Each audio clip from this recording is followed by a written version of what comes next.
तो आज की पुरानी केमिकल न्यूज़, किसी द्रव के पात्र में गैस को मिलाने पर प्राप्त हुआ हेनरी का नियम। तो जी हाँ, इसी केमिकल न्यूज का आज हमें करना है पोस्टमार्टम। क्या कि हेनरी का नियम क्या है, हेनरी के नियम की सीमा अनुप्रयोग क्या है, और चिंता नहीं करनी है चाहे आप कितने भी वीक हो केमिस्ट्री में, कोई दिक्कत वाली बात नहीं है। हर एक चीज दोस्तों आपका क्लियर हो जाएगा। काफी जगह हमने देखा स्टूडेंट की काफी कंफ्यूजन पैदा कर दिया गया इस नियम को लेकर। आज हम एनसीईआरटी के बुक से ही आपको इस नियम को लिखवाने वाले हैं ताकि एग्जाम में एक भी नंबर आपका कटे नहीं और कोई भी कंफ्यूजन पैदा नहीं हो, चाहे न्यूमेरिकल हो चाहे इस नियम संबंधित कैसा भी सवाल हो, सब आप करके आने वाले हो। क्योंकि कोई भी टॉपिक हम लेते हैं ना तो उसका कंप्लीट पोस्टमार्टम करके ही जाते हैं। सो वीडियो को लास्ट देखिएगा एंड पूरा देखिएगा। चलिए बिना आपका टाइम वेस्ट करते अपने आज का वीडियो स्टार्ट कर देते हैं एंड वीडियो पसंद आने पर लाइक एंड सब्सक्राइब भी कर दीजिएगा। तो सबसे पहले ये जो आपका नियम है हेनरी का, ये क्या कहता है, तो आइए देखते हैं क्या कहता है। लिख देंगे सबसे पहले हम क्या, इस नियमानुसार, क्योंकि पहले तो हम इसका कुंडली लिखेंगे, फिर ग्रह नक्षत्र को देखेंगे, फिर इसके बारे में पूरा कंप्लीट पोस्टमार्टम करके चले जाएंगे। ठीक है, तो लिखेंगे सबसे पहले इस नियमानुसार। तो लिखा है हमने कि स्थिर ताप पर किसी गैस की द्रव में विलेयता उस द्रव की सतह पर पड़ने वाले आंशिक दाब के समानुपाती होती है।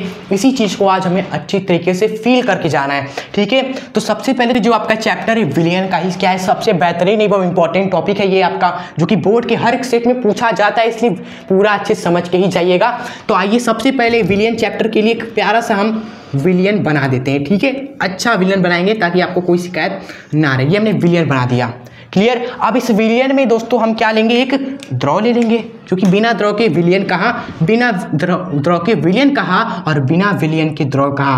क्या बात, यहाँ पर हमें क्या ले लिया, एक विलियन ले लिया। अब इस विलियन में क्या कर रहे हैं, हम एक गैस को मिला रहे हैं। केमिकल न्यूज भी तो यही कह रहा था कि हम क्या करें, एक द्रव में गैस को मिला रहे हैं। अब गैस कुछ भी हो सकता है, आप चाहो तो कार्बन डाइऑक्साइड ले लो, आप चाहो तो ऑक्सीजन ले लो, आप चाहो तो नाइट्रोजन ले लो, आप चाहो तो लाफिंग गैस ले लो। भाई आपकी आस्था, आपकी श्रद्धा। हम ले लेते हैं दोस्तों अपने हिसाब से एक गैस। हमारे लिए जो बेहतरीन गैस है वो तो कार्बन डाइऑक्साइड है, जिसका सेवन तो हम बचपन से करते आ रहे हैं। इस गैस की नमक का कर चुकाने वाले हैं इस नियम में इसको लेकर। तो आइए क्या करते हैं, हम इस गैस के भाई साहब छोटे छोटे पार्टिकल को, छोटे छोटे ये पार्टिकल होंगे ना, दूर दूर फैले होंगे ये। ठीक है, इस गैस को हम क्या कर रहे हैं ना, इस द्रव में मिला रहे हैं।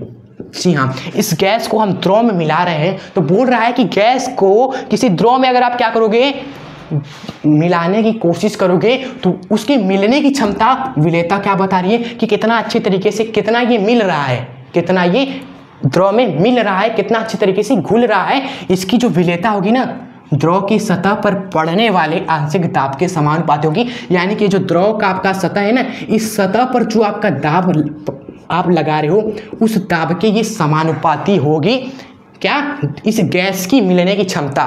क्लियर कट फॉर्मूला यहीं से आएगा दोस्तों। बात यही है कि आप जितना ज़्यादा दाब लगाओगे ना, ये गैस, जी हाँ यही गैस कार्बन डाइऑक्साइड उतनी अच्छी तरीके से द्रव में मिलेगा। जितना ज़्यादा दाब लगाया तो सोचो, जितना ज़्यादा हम तेज दाब लगाएंगे ये गैस के कण उतनी अच्छी तरीके से इस द्रव में मिलेंगे। विलेयता बढ़ेगी, दाब जब बढ़ेगा। इसलिए यहाँ पर क्लियर कट कहा गया यही है कि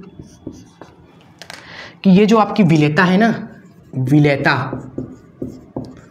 वो समानुपाती है किसके, दाब के। बस यही आपका नियम है, समझना यहाँ पर था। समझ लिया, फॉर्मूला यहाँ से निकल कर आ जाएगा।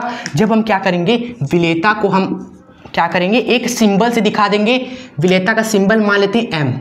एम आपका क्या, विलेयता है। समानुपाती दाब मतलब कि प्रेशर। फिर आगे आपका कहानी बढ़ाने की कोशिश करेंगे तो इस हम एम को एम रहने देते हैं एंड समानुपाती के चिन्ह को जैसे ही हम हटाकर बराबर का साइन लगाएंगे तो आप सभी जानते हैं कि कांस्टेंट सर एक नियतांक आके लग जाता है। अब बात ये है ना, कई जगहों पर ये नियतांक दोस्तों यहाँ P के साथ लगा दिया गया है, जबकि ऐसा नहीं है। ये जो नियतांक है ना, इस विलेयता के साथ आकर लगता है। यानी कि एनसीईआरटी में साफ साफ कहा गया है कि जो नियतांक है दोस्तों वो आपकी विलेयता के साथ लग जाता है। प्रेशर का तो प्रेशर ही रहता है, जो गैस का दाब है, पेरिस्टेंस जो हम दाब लगा रहे हैं वो तो वही है, लेकिन जो कांस्टेंट लगता है ना वो आपका विलेयता के साथ लगता है। और यही जो कांस्टेंट आपका क्या कहलाता है स्टूडेंट्स, याद रखें, आपका हेनरी स्थिरांक कहलाता है, हेनरी। एंड पी का, तो पी आपका पता है आपका दोस्तों गैस है, जो ये जो गैस है इसका क्या है, हमारी आंशिक दाब है, ठीक है, गैस का आंशिक दाब। और जो मेन पॉइंट आपको बताना चाहते हैं दोस्तों एम के बारे में, एम के बारे में दोस्तों कुछ पॉइंट नहीं बताए गए हैं, यही दोस्तों गलती है बच्चों के साथ। वो गलती इस प्रकार है कि जो एम है ना वो आपकी दोस्तों विलेयता तो होती है, आपने बिल्कुल सही कहा, विलेयता है हमारी, एम हमारी क्या है, विलेयता है, लेकिन इस विलेयता को हम दोस्तों मोल अंश भी बोलते हैं। विलेयता दोस्तों हम मोल अंश भी इसको बोल सकते हैं। कहीं कहीं ना न्यूमेरिकल अंकित प्रश्न पूछा गया इस परीक्षाओं में, तो आपको क्या दिया है, विलेयता नहीं दिया है। तो ऐसे केस में हम क्या करेंगे, उस गैस का मोल अंश निकाल के प्रश्नों को हल करते हैं, ये मेन पॉइंट था। अब बात आई कि सर जी विलेयता को अपने मोल अंश क्यों कहा, क्योंकि मोल अंश विलेयता एक दूसरे के भाई भाई हैं, एक दूसरे को समझ सकते हो, वो एक ही है, एक ही प्राण, एक ही शरीर है दोनों।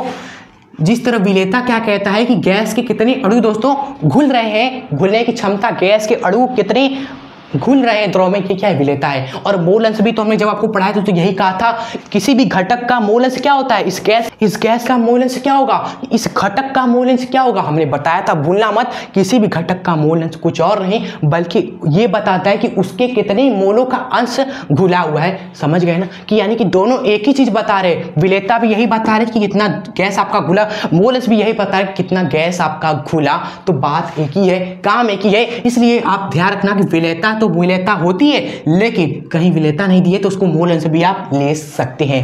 तो क्लियर कट ये हेनरी का नियम आपको समझ में आ गया, कुछ और ही नहीं बल्कि यही बताता है कि गैस की द्रव में विलेयता क्या होती है, जो हम दाब लगाते हैं ना उसी दाब के समानुपाती होती है। यार सोडा वाटर स्प्राइट वगैरह ये जो हमने बात की थी ना यहाँ पर, उसमें भी तो कार्बन डाइऑक्साइड दोस्तों गैस मशीनों द्वारा दाब लगाकर कार्बन डाइऑक्साइड गैस को मिलाया जाता है, ऐसे नहीं मिलती है, दाब लगाते हैं तब विलेयता जाकर कार्बन डाइऑक्साइड की बढ़ती है द्रवों में, ठीक है। फिर हम खोलते हैं ढक्कन तो वही छाक के रूप में ऊपर फेंकता है, वही तो आपका दबाव जो हमने डालकर भरा था कार्बन डाइऑक्साइड गैस को, वही तो दोस्तों द्रव के साथ छाक बनकर ऊपर की ओर फेंकता है। समझिए आप, ये रहा आपका असली हेनरी का नियम कंप्लीट, क्लियर, आपको कहीं दिक्कत नहीं रहा होगा, आशा है आपको। तो इसको आप अच्छे से नोट कर लिए, फिर हम पढ़ेंगे लास्ट एंड फाइनल पॉइंट आपका सीमा एवं इसके अनुप्रयोग के बारे में। और आपके लिए खास, जी हाँ आपके लिए खास एक गिफ्ट है, इस हेनरी का नियम का बेहतरीन नोट्स हमने कुछ तैयार कर दिया है, आप डाउनलोड कर सकते हैं, लिंक डिस्क्रिप्शन बॉक्स में सब आपके लिए कर रहे हैं,